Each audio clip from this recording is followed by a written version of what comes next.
맥주 감사주를 맞이해서 지나간 6개월을 하나님 앞에 감사하고 또 새롭게 다가오는 6개월을 주님께 맡기는 그런 마음으로 예배를 드릴 수 있게 되어서 너무 고맙습니다. 요즘 전 세계는 월드컵에 관심을 쏟고 또 온 세계의 눈길이 러시아에 가 있습니다. 우리나라 시차가 있어서 거기서 낮에 하고 저녁도 하는데 우리는 밤중에 12시, 3시 이렇게 해서 잘 볼 수가 없지요. 그럼에도 의지의 한국인들이 많아서 온 밤을 새워가면서 보시는 분들이 있을 정도로 전 세계의 이목이 다 러시아 월드컵에 집중되어 있습니다. 우리나라는 2002년도에 한일 월드컵을 치렀습니다. 그리고 정말 세상을 깜짝 놀라게 해서 월드컵 4강 신화를 이루었습니다. 우리나라 실력으로는 도저히 이룰 수 없는, 앞으로도 아마 이루기 쉽지 않을 신화를 2002년도에 이루었습니다. 그런 그 기억을 가지고 있기 때문에 올해 월드컵으로 떠나는 국가대표 선수들에게도 16강에 드는 것을 첫 번째 목표로, 더 나아가서 8강, 4강 막 이렇게 하겠지만 일단은 16강에 들어가는 것을 목표로 하고 꿈을 가지고 떠났습니다. 사실 객관적인 전력으로 보면요, 제가 축구하는 거 이렇게 보면 우리나라는 하위 그룹에 속해요. 별로 재미가 없어. 왜냐하면 패스도 잘 안 되고요, 많이 끊기고 기술도 많이 떨어지고 하나 남은 것은 투지, 죽기 살기로 대드는 투지, 이거 하라고 하는 건데 사실 그거로 하는 게 이렇게 다 이루어질 수 있는 거 아니거든요. 그래서 누가 보더라도 선진 국가들의 축구 실력에 우리나라가 떨어진다는 것을 다 인정을 해요. 그럼에도 불구하고 16강, 나아가서 8강 이런 기대를 잔뜩 가지고 대표들을 출전을 시킵니다. 왜냐하면 우리는 특히 스포츠 분야에서 기적을 많이 경험했거든요. 기적을 많이 경험했어요. 특별히 지난 평창 올림픽 때 컬링이 뭔지도 모르는데 우리나라에 진짜 손가락으로 셀 정도로 팀이 몇 개 안 되는데 세계 여러 유수한 나라를 제치고 은메달을 땄잖아요. 스켈레톤인가 뭔지 잘 알지도 못하는데 저 연습장도 없는데 우리나라 금메달을 땄잖아요. 골프가 별로 치지도 않을 때, 사람 치지도 않을 때 박세리 선수가 나타나가지고 세계 골프 여제로 등극을 했고요. 피겨 선수가 몇 명 되지도 않는데 김연아 선수가 세계 음반을 제패했잖아요. 객관적인 상황으로 보면 저런 종목에서 우리나라 선수가 은메달을 따고 금메달을 딸 수가 없는 거예요. 우리보다 훨씬 선수층이 두껍고 국가적인 지원이 되고 시스템이 돼 있는데 비하면 우리는 그냥 중하위권에 머물 수밖에 없는 것인데 1등을 막 하는 거예요.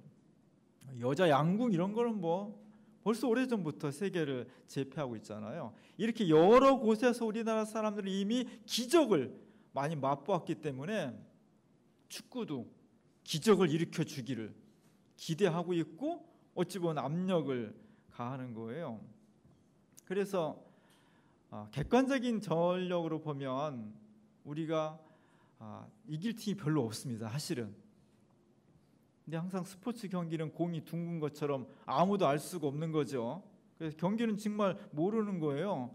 우리가 2번 졌을 때 우리 선수들 집에 못 오는 줄 알았어요. 왔다가 마저 죽을 줄 알았는데, 약간 마지막 경기를 독일과, 사실 우리가 친한 나라가 독일인데 바인가르텐교회랑 우리가 어떻게 앞으로 교류를 할지 모르겠는데 걱정이 되더라고요. 하필이면 독일하고 외나무다를 만나가지고 독일이 세계 전 챔피언이고 세계 1위거든요. 그러니까 우리나라 이기면 16강에 올라가는 건데 우리나라한테 지는 바람에 못 올라가서 80년 만에 어떻게 보면 세계적인 망신을 당하게 됐잖아요. 우리는 참 객관적인 전력에서는 떨어짐에도 불구하고 이런 기적을 사실은 만들어 가요. 근데 이제 앞으로 진행이 더 이제 오늘부터 16강이 진행이 돼서 결과를 보면 알겠지만 기적이 늘 일어나는 것도 아니고요. 기적이 끝까지 관철되지 않습니다. 결국 우승한 나라 보면 그래도 강팀들이 남아서 4강 결승 올라가서 우승을 하게 돼요. 그럼에도 불구하고 우리는 끊임없이 기적을 요구하는 거예요. 객관적인 전력이 약하고 상대적으로 모든 실력이 떨어짐에도 불구하고 반드시 이겨야 되고 16강 올라가야 되고 기술은 떨어지지만 투혼을 살려서 기적을 만들어내고 압력을 막 가하는 거예요. 그래서 선수들이 이거 잘못했다가는 집에도 못 갈까 하는 그런 불안감이 들어서 죽기 살기로 뛰는 거예요. 그런 결과가 놀라운 역사를 일어나긴 하지만 그러나 이것이 일반적인 것은 아니다. 이번에 특별히 방송 3사에서 러시아 월드컵을 다 중계를 했습니다. 2002년도 4강 신화의 주역들, 그때 아주 중요한 멤버로 떴던 세 사람, 박지성, 이영표, 안정환, 이 세 사람이 방송 3사에 해설가로 나서서 그냥 열심히 막 해설을 했습니다. 저는 뭐 다 보지는 않았지만 돌려가면서 보면 이 사람들이 공통적으로 하는 얘기가 있어요. 공통적으로 하는 얘기. 이제 더 이상 기적을 바라지도 말고 더 이상 기적을 압력을 넣지도 말아야 된다. 이제는 실력으로 말해야 된다. 이제는 우리나라 축구 실력이 정말 세계에 나가서 좋은 성적을 거두려면 그런 준비를 하고 그런 시스템을 갖춰서 그 결과로 얻어야지. 그런 준비는 하나도 안 하고 결과만 좋은 것을 얻기를 원한다면 그것은 옳지 못한 거다. 축구협회가 행정을 바로 해야 되고 선진 기술을 지금부터라도 배워서 체계적인 훈련해야 되고 앞으로 10년, 20년을 내다보면서 지금 유소년 축구 소녀들을 잘 발굴해서 키워내야 되고 또 하나 국민들한테 부탁을 하는데요. 우리나라 국민들은 국내 리그에는 안 간다는 거예요. K리그에 가면 그냥 관중석이 텅텅 비어 있다는 거예요. 축구에 관심이 없다는 거예요. 근데 희한하게 국가대표 경기만 하면은 온 국민이 다 광팬이 된다는 거예요. 이런 현상들. 사실 축구에 좋은 기대를 하려면 기적을 기대하는 것이 아니라 평상시에 잘 못해도 경기장 찾아가서 박수 쳐주고 격려해주고 응원해주고 시스템을 갖추고 그것이 자라나서 자연스럽게 좋은 성적으로 결과를 내는 것이 일반적인 모습인데 우리나라는 평상시엔 별로 관심도 없다가 이런 큰 대회만 나서 밤을 새우고 길거리 다 쏟아져 나와가지고 그냥 마치 굉장히 축구를 사랑하는 것처럼 이런 기현상을 드러내는데 그런 것으로 인해서 나타난 결과 이제 한계가 이르렀다는 거예요.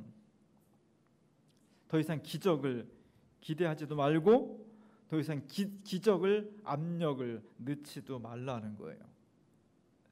기적은 뭐냐면요, 흔히 일어나지 않는 거예요. 기적이 맨날 일어나면 그게 기적이겠어요? 잘 일어나지 않는 것, 가능성이 별로 없는 건데 일어나는 것, 낯설은 것, 흔하지 않은 것, 그런 거예요. 저런 아스팔트 틈새에 꽃이 어디나 다 피겠습니까? 밟혀 죽고 안 피고 못 피고 말라 죽고 다 그런 거죠. 씨가 그게 떨어지기도 어려운 거고 떨어졌다 하더라도 뿌리를 내려서 꽃을 피우는 데는요 수많은 방해물이 있는 거예요. 그런 가운데 꽃이 피는 게 기적 중에 작은 기적 중에 하나인 거죠. 기적은 흔하지 않은 거예요. 낯설은 거예요. 새로운 거예요. 그래서 매력이 있는 거예요. 그래서 우리를 매료시키는 거예요. 기적의 반대는 일상이에요. 맨날 되풀이되는 거, 본 사람 또 보고 아침에 가서 일하는 게 저녁 때까지 몇 년 동안 큰 이상 없이 그냥 그대로 루틴하게 이루어지는 거, 다람쥐 쳇바퀴 돌듯이 매일 비슷하게 일어나는 현상, 이런 일상, 이것이 기적의 반대말이에요. 우리는 기적이 가지고 있는 매력에 자꾸 이끌려 들어가요. 새롭고 뭔가 특이하고 낯설고 이런 것들에 대한 기대를 가지고 있습니다. 그러다 보면 일상에 대해서 무시하게 돼요. 일상 속에 우리가 느끼지 못하는 정말 기적적인 요소들이 있음에도 불구하고 기적인 것을 모르고 그냥 지나가요.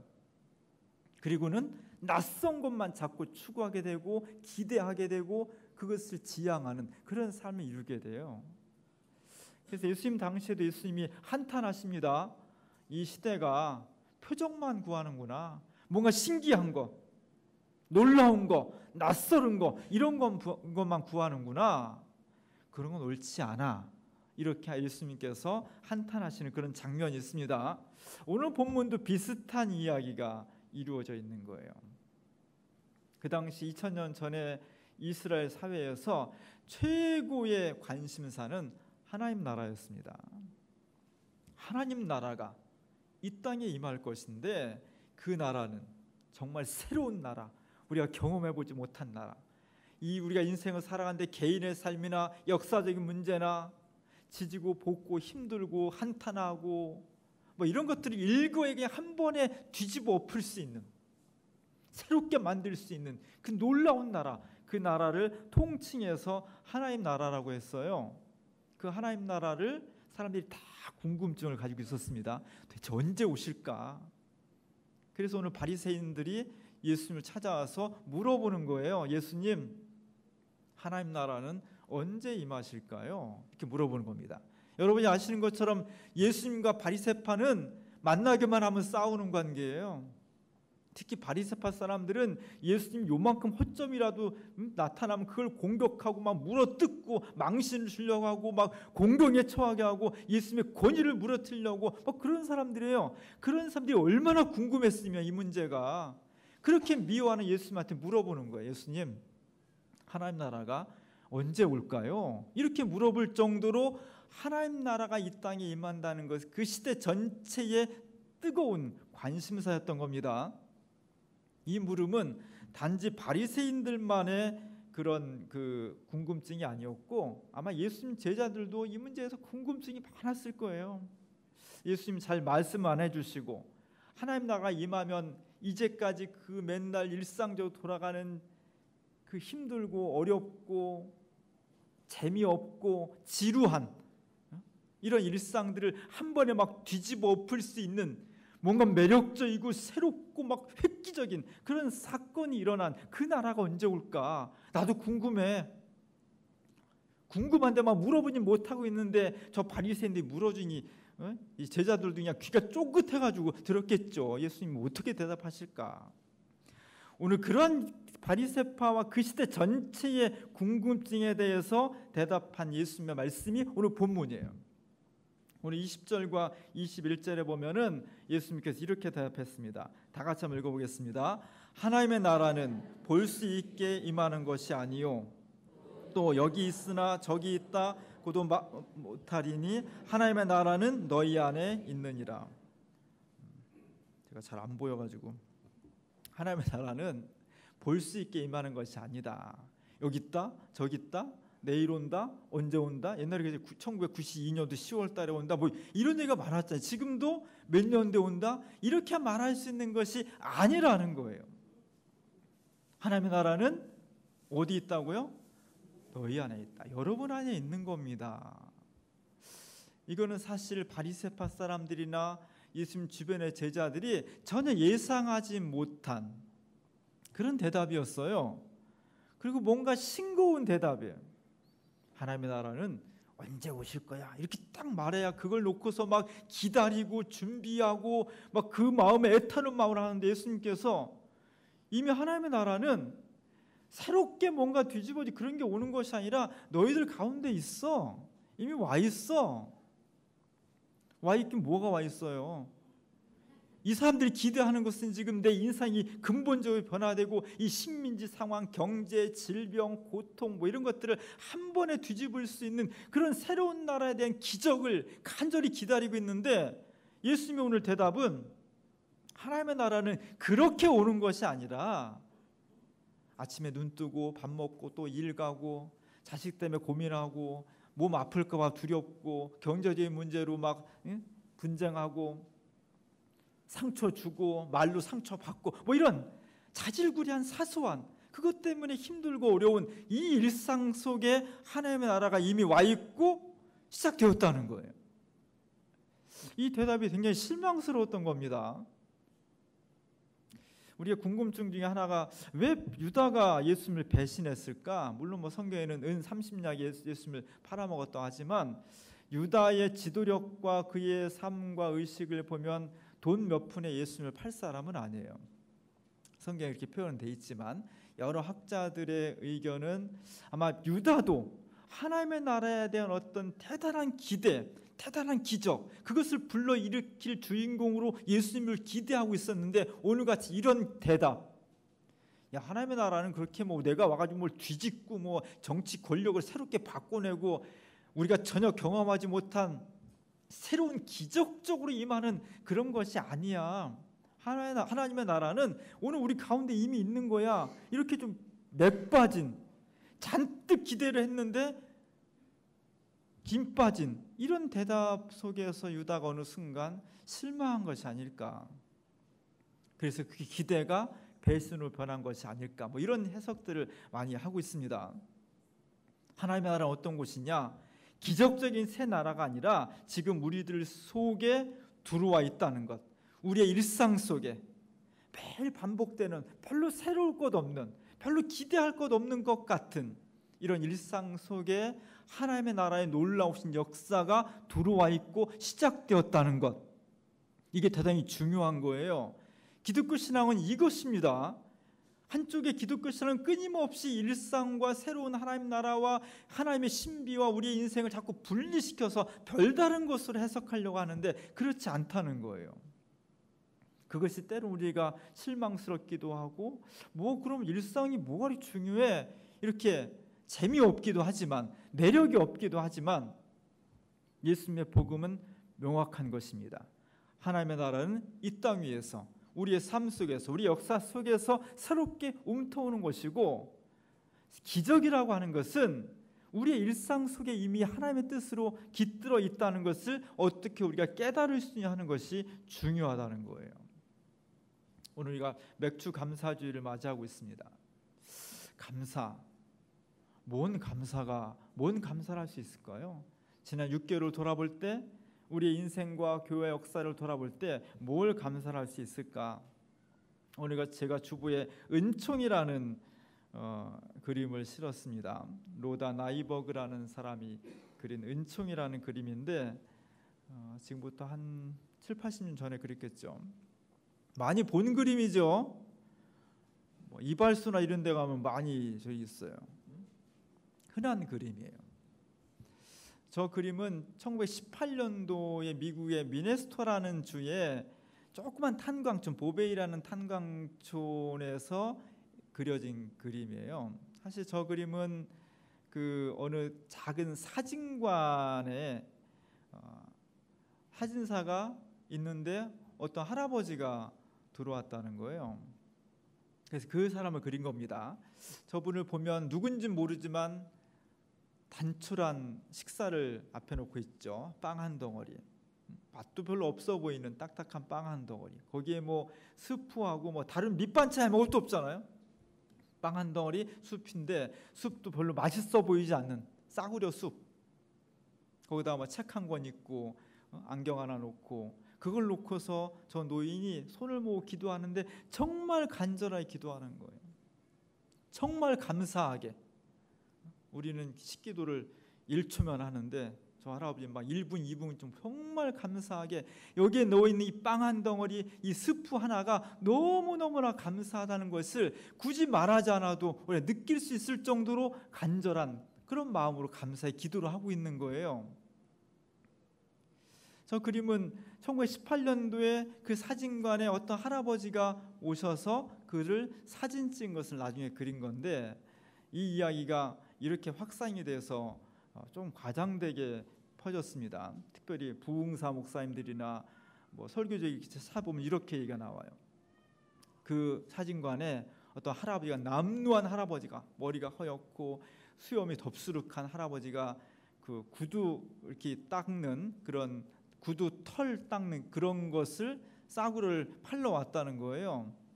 너무 가난해 보이고 힘없어 보이고 지쳐 보이는 그 할아버지를 책상에 앉게 했더니 자기가 빵 한 덩어리 또 스프 요만큼을 꺼내놓고 그걸 놓고 너무나 간절히 감사하는 그런 기도를 드리는 모습을 보고서 사진관 주인이 너무 감동을 받아서, 야, 저분은 정말 가난해서 아무것도 없지만 정말 소중한 것을 가지고 있구나, 감사하는 마음, 믿음이라는 것을 가지고 있구나. 그래서 그것을 사진으로 찍었다는 거예요. 나중에 그 사진사의 딸이 그것을 보고 그림으로 다시 유화로 그린 것이 전 세계로 퍼져갔다는 겁니다. 감동적이죠? 제가 저 글을 읽고서 약간의 미심쩍은 게 들었어요. 정말 그랬을까? 제가 한번 찾아봤어요. 그랬더니 마침 미국의 홈페이지가 있는데 저 그림을 전문적으로 파는 홈페이지가 있더라고요. 그리고 저 그림이 어떻게 생겼는지를 쭉 기록을 했어요. 조금 달라 찾아보니까 1918년도에 미네소타주에서 일어난 일은 맞는데 이렇게 된 거예요. 어떤 사진사가 미네소타주는 해마다 사진 전시 대회를 여는데 뭔가 작품을 출품하려고 했어요. 근데 마땅한 작품을 찾지 못한 거예요. 근데 어느 날 보기에도 딱 멋진 어떤 할아버지가, 근사하게 생긴 할아버지가 구두 털이개를 팔러 온 거예요. 딱 보는 순간 이 사진사가 저거다, 저 할아버지, 저 멋진 할아버지를 대상으로 삼아서 사진을 찍어야 되겠다 연출을 한 거예요. 자리에 앉으시라고 하고 빵 한 덩이 갖다 놓고, 그리고 수프 갖다 놓고, 책도 갖다 놓고, 안경도 놓고, 할아버지 이렇게 기도하는 포즈를 좀 취해 주세요.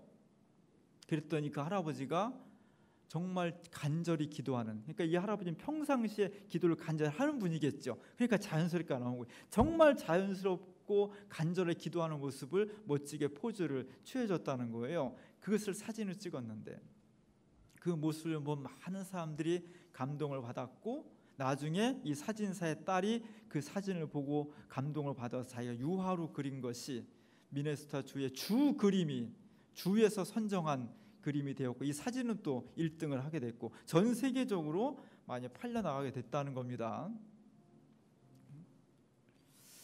어떤 게 더 재밌어요? 어떤 게 더 감동적이에요? 사실은 첫 번째가 더 감동적인 거예요. 아주 남루한 할아버지가 사진관에 들어오더니 빵과 수프를 간단한 걸 놓고서 간절히 기도하는 그 모습이 너무 아름답고 감동적이어서 사진을 찍었다는 얘기가 훨씬 감동적인 거예요. 사람은 기적을 원하고 더 극적인 걸 원하고 더 재밌는 걸 원해. 더 멋있는 걸 원한다고. 그러나 사실은 그렇게 극적이지도 않고 그렇게 과장되지도 않아요. 팩트는 그렇지 않습니다. 우리가 인생을 살아가면서 더 멋지고 더 극적이고 더 아름다운 것을 원하지만 사실 우리 인생을 들여다보면 그렇게 극적이지 않아요.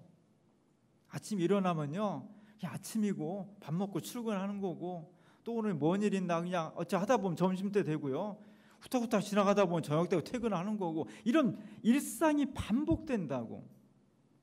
근데 우리는 뭔가 그 속에서 뭔가 극적이고 감동적이고 새롭고 낯설고 이런 것들을 원한다고요. 그것이 일어나면 굉장히 멋지고 아름다운 하루였고, 그것이 아니었으면 별거 아닌 것처럼 쳐버린다고.